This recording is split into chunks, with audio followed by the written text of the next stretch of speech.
And so it's like I have literal numerical proof for what we're doing. And so then the sale just comes easy. So when you are it and you're not trying to paint a picture, it gets really freaking easy to succeed in this industry. Hello, everybody, and welcome to the Mentors Podcast. I'm your host, Ava Wettrick. Here on this show, we talk to luminaries from around the world to discuss their journey towards success and what wisdom they have to offer the younger generation. Each episode, we have on a new guest, a new story, and a new path towards personal success. I hope you're ready, and I hope you enjoy. Trey Cockrum is the founder of COAH City on a Hill marketing and consulting agency that helps others build their own businesses by utilizing the strategies used by multi-million-dollar online businesses. COAH teaches clients to serve businesses with paid traffic and funnel building. It's all about driving more customers and increasing conversions with already existing ones. Their highly effective strategies have been sourced from companies around the globe that work with six-figure marketing budgets and have been proven by testing on their own businesses, including Trey Cockrum's personal products and services, as a testament to their success. I've known Trey ever since he first started building his businesses and YouTube channel, from entering the field with a curious mind to already making his 7 figures and reaching 20,000 subscribers in his 20s. His foot has always been to the metal. Trey has a remarkable background of being unschooled, and his entrepreneurial parents homeschooled him and taught him the ways of the businessman. And how cool is that? And true to that, Trey just views the world differently. You'll see this throughout the interview. Honestly, his standpoints feel like a breath of fresh air if you are as invested or critic of the overwhelming quote-unquote hustle or guru culture as I am. So without further ado, Trey Cockrum. Yeah, freaking phenomenal. Yeah, I feel great. Just having a good day. Just honestly, the reason I was late was because like DoorDash here is awful. So Why? they don't know which because there's like 4 doors to this apartment, and so I have to figure out which one they dropped it off at, and I have to like do a whole lap around the apartment. I'm like, frick. Dude, has anyone taken your food? Oh yeah. Oh, it happens. Oh yeah. Like downtown. So I'll get down there and they'll send me a picture of where they left it, and it won't even be there by the time I get there. So I just assume somebody took it, and it's like, Oh my gosh. Yeah. So Have it's you like, ever like gotten them back? Yeah, I haven't had time to cook today, so I'm just like, all right, just like order it. Not worked out for me. Not in my favor. How's the podcast? Like, I'm excited to be invited on here. This is cool. I am too. Okay, also, did you get those glasses from Target? No, I got these. These are a brand that I follow. It's like blue light glasses. And honestly, like my sleep has been way better since I started wearing blue lights. Wait, please tell me you paid like $20 for them, right? No, these are like a nice pair. This is like, I couldn't tell you how much, probably over 50. Like this is like a legit little pair of blue lights. Okay, because I have an exact same pair. Like it looks identical to yours, and I got them for $20 at Target. So I don't probably know. the same product. I'm probably just like a brand hoe. Yeah. Don't worry about it. I saw the Rolex watch the other day. You can be a brand hoe. You're fine. Yeah, for sure. I like being a little brand hoe. It's fun because it's like, that's the thing too about watches is you can sell them and actually make money. So like I bought this retail, but like immediately I made like $3,000 by buying it, and so it's like a little investment piece. Yeah. So how long does it take to resell? So would you wait like 2 years? I can sell tomorrow because like retail, because you got to understand like it takes them a year to make like one watch because they have like a whole like chain. They send a watch down. They're all handmade. And so like when you buy it retail, like, you know, you're getting retail price, but the aftermarket price is actually higher because people appreciate the watches aftermarket more than Rolex actually appreciates them themselves because they just make them. So if I were to list this on like a watch trading site, I could, you know, it's basically like just wearing a little bit of cash. So it's really nice. Okay, that's cool. Because I know I'm so limited in my knowledge of watches. Because I'm not gonna lie, like doing research on you, it gets pretty. I went to the 7th page of Google for you. The 8th page didn't exist. Cool. So like I learned about your love for watches and like your paintballing, and like I was like, oh, this is fun. That's cool. So I love it. Sweet. I can understand and represent, and I can understand the brands. I hope that you don't hear the vacuum of my dog snoring. You might. No, that's fine. I love it. She literally doesn't. She never leaves me alone. I promise. It's crazy. My next door neighbor has like a little yappy like Chihuahua, and I'll be here like live streaming like my student community or something, or like recording. I'm like an hour deep into a piece of content, and I just like, and like literally with like my clients or my students, they're like, ha, like they don't care anymore. I just have to own it and like because it's just I'm not gonna tell him to get rid of his dog, and I can't time it. So no, those things are angry. Chihuahuas. Yeah, they suck. They're the worst dog. Oh my God, I love So, that for you. I know, I saw but something today I saw something you posted on Instagram today that like some of your students made a surprise mastermind for you and they were just kind of yeah. being real sweet. How does it like Mhm. genuinely, how does it feel? Cause like being that proud dad and understanding that Yeah. a lot of people have had success because of your help. Dude, it's phenomenal because it's just like because I read this thing from John Maxwell. And he's like leaders create leaders, and I'm really trying to create a business that doesn't require me, but if I want it to grow, I need to step in. So like it maintains where it's at, but if I want it to grow, I step in. And Jim Mm-hmm. Rohn says it really well too. He's like, you want to build an organization that not all roads lead back to you. You want everything to connect to everything. And another example of that could be like how Hot Cheetos came to be, how a janitor went to the CEO of the company, called him, literally just called him and said, hey, I have an idea. And they invited him into a board meeting. And so it's like the Dang. CEO didn't even need to be there. Like it just kind of happened itself, and it's, so you just create a culture and you let it happen. And I'm beginning to see the effects of having done that in my student community. And as I build my team out for my agency, the actual co-media side of things, I want to see that as well. Yeah. So, And just out of like sheer curiosity, do you have any female students? Cause like a lot of the testimonials I've seen are just guys. oh, it's all guys because I'm a young guy. So like I speak to young guys, and like if I were to try to attract women, I could probably try to, but it's just like, birds of a feather flock together. So there's a Oh lot of yeah. women in educating women as well. And I think women are just as able to succeed here. It's just that I'm a young guy. And so typically if it's a woman doing it the exact same thing and you're a woman, you probably prefer to go with them. And that's the Oh great thing yeah. about the market is it just kind of lets people fall into their little categories.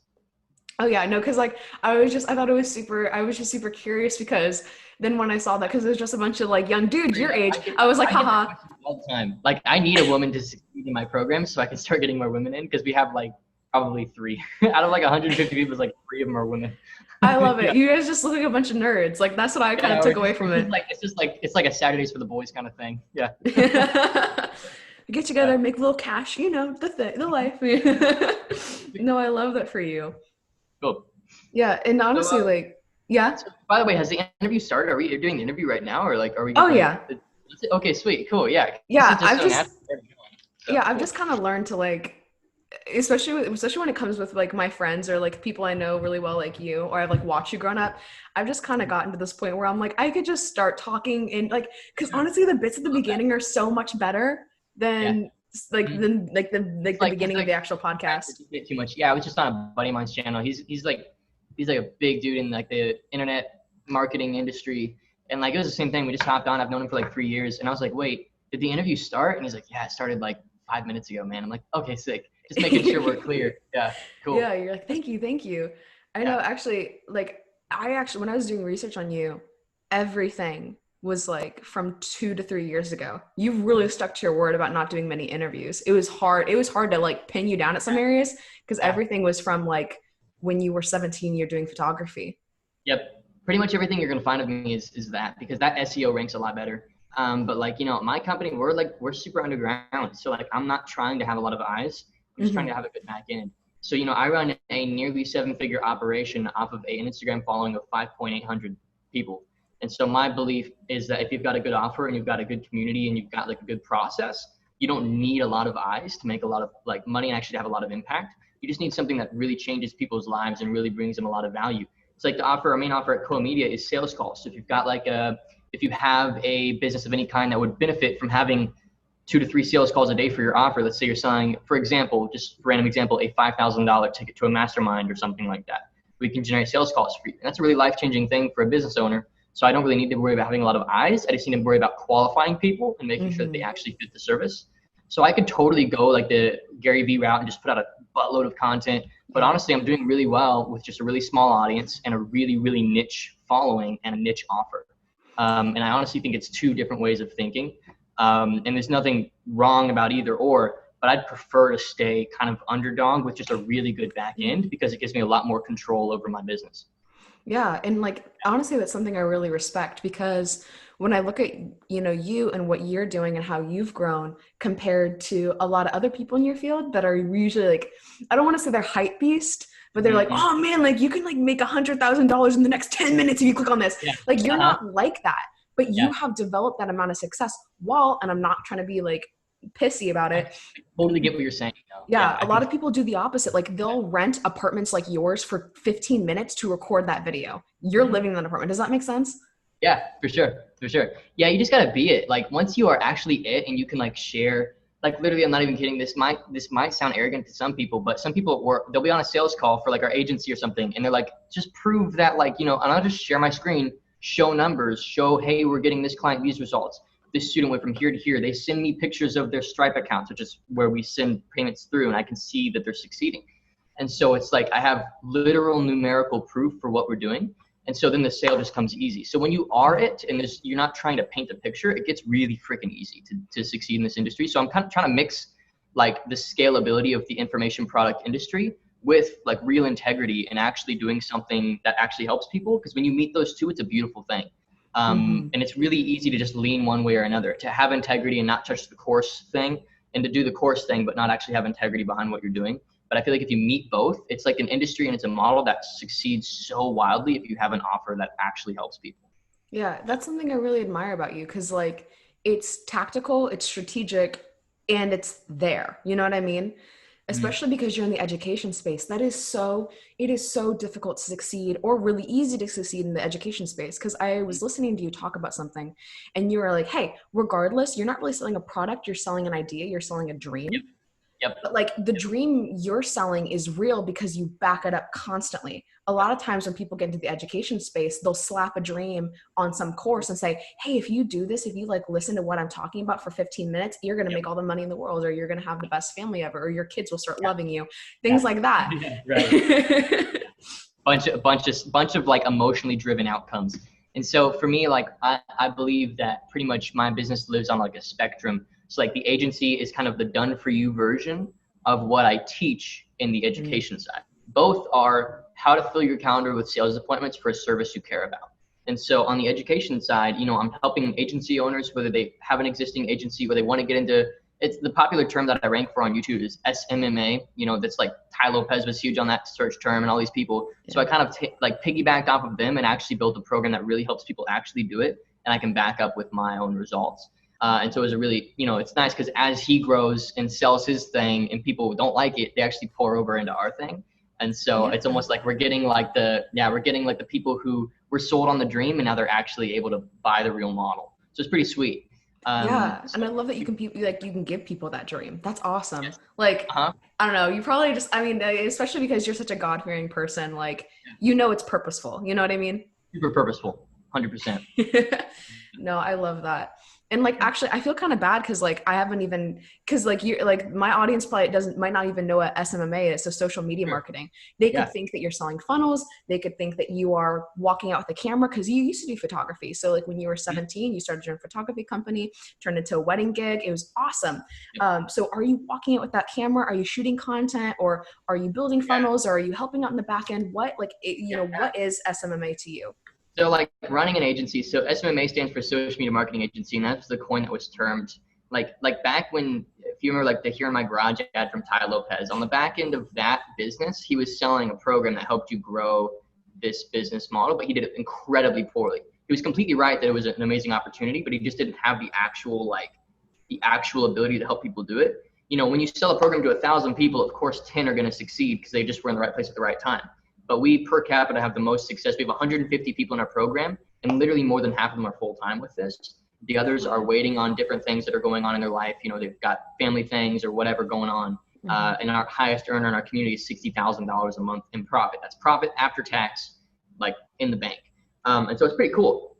And so for me, what running an agency is it's basically like helping business owners grow their business using social media, whether it's Facebook ads, building them sales processes.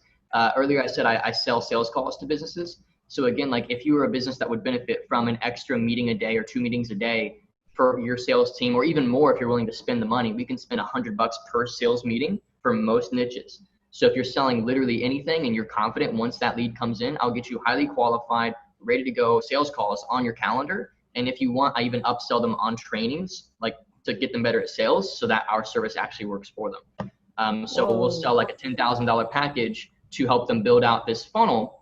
And if it works for them, we can then sell them like $2,000 to $3,000 a month to run the ads to get them the sales calls to even scale to like strangers, and then I'll sell them a $5,000 package where I'll come out and train them on sales to get them good at these meetings, so that instead of closing 20%, they're closing like 50% of them. And that's my service. That's what I do through COAH Media. Yeah. That's what we've been doing for a long time. So like literally, if anybody in your audience, like reach out, like if you could benefit from that, hit me up. Because we built it for tons of people at this point. And I built it for myself. Like I wake up, hit 3 or 4 sales calls a day and go to sleep. And I've actually built it for the agency side. So I proved the education side. I proved my agency service, what I do for businesses, on my education side. So I pay to get students on my calendar, people who are wanting to grow this business, and then I sell them on our program using these calls. So both kind of benefit both. And to run an agency, really, it's just helping businesses grow. Like you pick a niche that you're really passionate about, that you can kind of understand holistically. It could be anything from, fashion brands to organizations, charitable organizations that you're passionate about, to, startups, local startups to your city, if you're passionate about your city's economy. I know a lot of people actually making a lot of money who stick to just their region, because referrals is a huge thing. If you start to get good results for somebody, they'll send you more clients.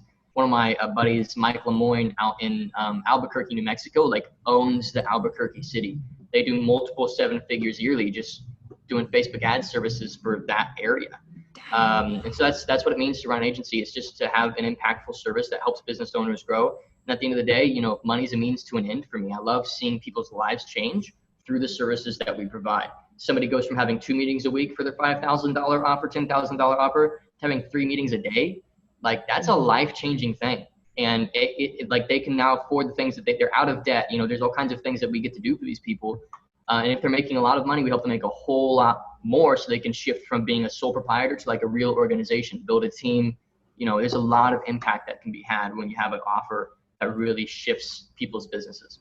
Absolutely. And I definitely think that you are you're the epitome, or the epitome, or I forget the whole the correct phrase of it. Because it looks like epitome, but I think it's epitome. Yeah, you're the epitome of money as a tool, strictly. Yeah. You know what I mean? Because even though you draw people in really quickly with the, hey, this is what it's like making $80K a month, or this is what it's like $20K in a week or something like that. Right. But you come in and say, yeah, money, I don't really care, but this is how you grow and how you scale. So right. How have you developed that mentality for yourself? Because it is so easy, Trey. It's so easy to get caught up in the lifestyle or the car, something like that. But you've honestly really surpassed that. And you're a very giving person. You just care. You just want the relationship. Mm-hmm. Well, I think you got to understand that, here's the thing, every win you're going to have comes with perks. And if you get obsessed with the perks, it keeps your ability to keep winning low. For example, every single top athlete that spends more time enjoying their Lamborghinis than they do, actually practicing shooting hoops, they're going to lose it. It was Michael Jordan who he bought a Ferrari and he's like, this is cool. And he sold it within a week because he was over it. And he just went right back to practicing. And so for me, the whole lifestyle thing, more than anything, is just branding. I could work out of just a box of a room with one light bulb and be totally fine. But, I've got a lot of eyes, so I need to build in I'm not even really naturally that fashionable or that good of a decorator. I had my girlfriend help me set up this place. And it's just I need to have a brand. And so for me, it's just very tactical. It's a very intentional decision. When I moved from my parents' bedroom to this apartment, which is one of the nicest spots you can get in Indianapolis. It shifted my business because people saw me differently. And it's just a very intentional thing. It's really less about enjoying the lifestyle. It's more about it's investments. The money I spent on this apartment has paid itself back tenfold, pretty much month 1, because it just shifts how people view you. And if you know your heart and you know that you're being intentional about just image and making sure that your heart's in the right place, and I see nothing wrong with splurging a little money on something you enjoy. Especially because that money goes right back into the economy to help more businesses grow. So there's nothing wrong with driving a nice car, owning a nice place, anything like that. I think people have, the Australians call it tall poppy syndrome. Somebody will start to succeed. One poppy will grow above the others and they feel they need to cut it down. I think people are afraid of being that tall poppy. And personally, I had to go through that. I had to lose a lot of people in my life who really didn't want to see me succeed and kind of were intimidated by it. But I had to sacrifice that and kind of proverbially throw that to the flame in order to go all in on what I know is going to ultimately help me, help others, help me have the life that I want with my future family, the students, the clients that I work with. And I knew that it was an important shift that I had to make And lastly, also, it's an abundance thing. Like, to wear a watch is worth this much, or to be in an apartment like this, it shifts your image. You feel more worthy of what you're trying to do. And like literally my prices tripled the second I really internalized what this apartment meant for me. I was like, Wow. frick, like I'm a different person. I am not Trey Cockrum living in his parents' basement. I am Trey Cockrum running a 7-figure operation. And it just shifts how you think. And I think if you can see it as an investment like that, it is truly a powerful thing to do. So I think, how do you not get tempted by it? See it as a tool, not as the end, and use it to your advantage. Use it for marketing, like straight up. Like back my first car I bought, it was a BMW because I was doing a lot of local work, and I used to drive my parents' Toyota to these sales meetings. And then I bought a BMW and I drove to these meetings in the BMW, and immediately, like my sales, literally, I tracked my sales percentage. It went up by 25%. Wow. So that paid for itself. So you just got to understand what role these things play, and just be a technician when it comes to, how you build your life. I'm not going to lie. I was really, like, when I first met you, I remember it. You walked into my dad's classroom and you were teaching us all the current stuff that you were up to. And I was like, this is a really scary person. Like, I'm really intimidated by this guy. And then and some of the students, we kind of followed up on your work, kept seeing what you were up to. And we were like, this guy's like, it was scary because you're our age and you're killing it. So we don't know what to do. Yeah, right. But honestly, as you've gotten older, and as some of your peers that I also know have gotten older, it's just kind of like, it's just mellowed. Like, you are a completely different person. Like, I can attest to that. Like, cause I've watched you from afar. Like, you become this very humble person. Like, I used to think I deserved more than I had. So like, everybody goes through, it's all personal issues. So there's no such thing as a business issue or an organizational issue. It's always internal issues that are mirrored in your organization or your business. And one of the big things for me was I wanted to be seen and wanted to be like, patted on the back. It was a very ego thing. And now I genuinely just care about what's in the bank and whether my clients and students are succeeding. Like, those are the two most important KPIs. I don't care who sees it, who doesn't. Genuinely, I could give a rip. My whole goal is to have a successful organization, a successful business that first and foremost pays my bills, gives me a lifestyle that I want to live, and frees me of, the rung that I don't want to be associated with in my life. And then also sees other people and helps them succeed in a wild way as well. And that's the cool thing about the education side is our students are on track to succeed beyond me. It's not like me at the head of this thing and then, I'm like this like idol. It's just like I'm trying to build an organization where people help each other. And I saw proof of that today with our first student-led, student-owned mastermind. I wasn't even invited to it. I just decided to pop on and mute myself and listen. And they were like, literally, they were sharing strategies as to how they are like increasing their sales rates by like 30%, getting better results for clients. Like, it was like, man, it was just a cool like dad moment for me. Like, I put on my Instagram story. It's just like I'm seeing people genuinely succeed, modeling the ideas that I taught. It's just freaking cool. So yeah, there's been a big shift for me for sure. The idea of building a foundation that doesn't need you reminds me a lot of a quote off of Broadway's Hamilton. It outlives me when I'm gone. Trey has been able to make something that doesn't necessarily need him and can function without him, and that is a testament to the strength of his business. Some people would have a hard time letting go of their businesses so it can take care of itself, and that could be chalked up to an internal ego or self-worth trouble. And if you'd like to take a deeper dive and collective look at the idea of ego and its hindrance, there is a free resource article titled The Entrepreneurial Ego Pitfalls in the bio link below. Tomorrow we'll be talking about building self-awareness, the freedom that comes with responsibility, and the push and pull of work.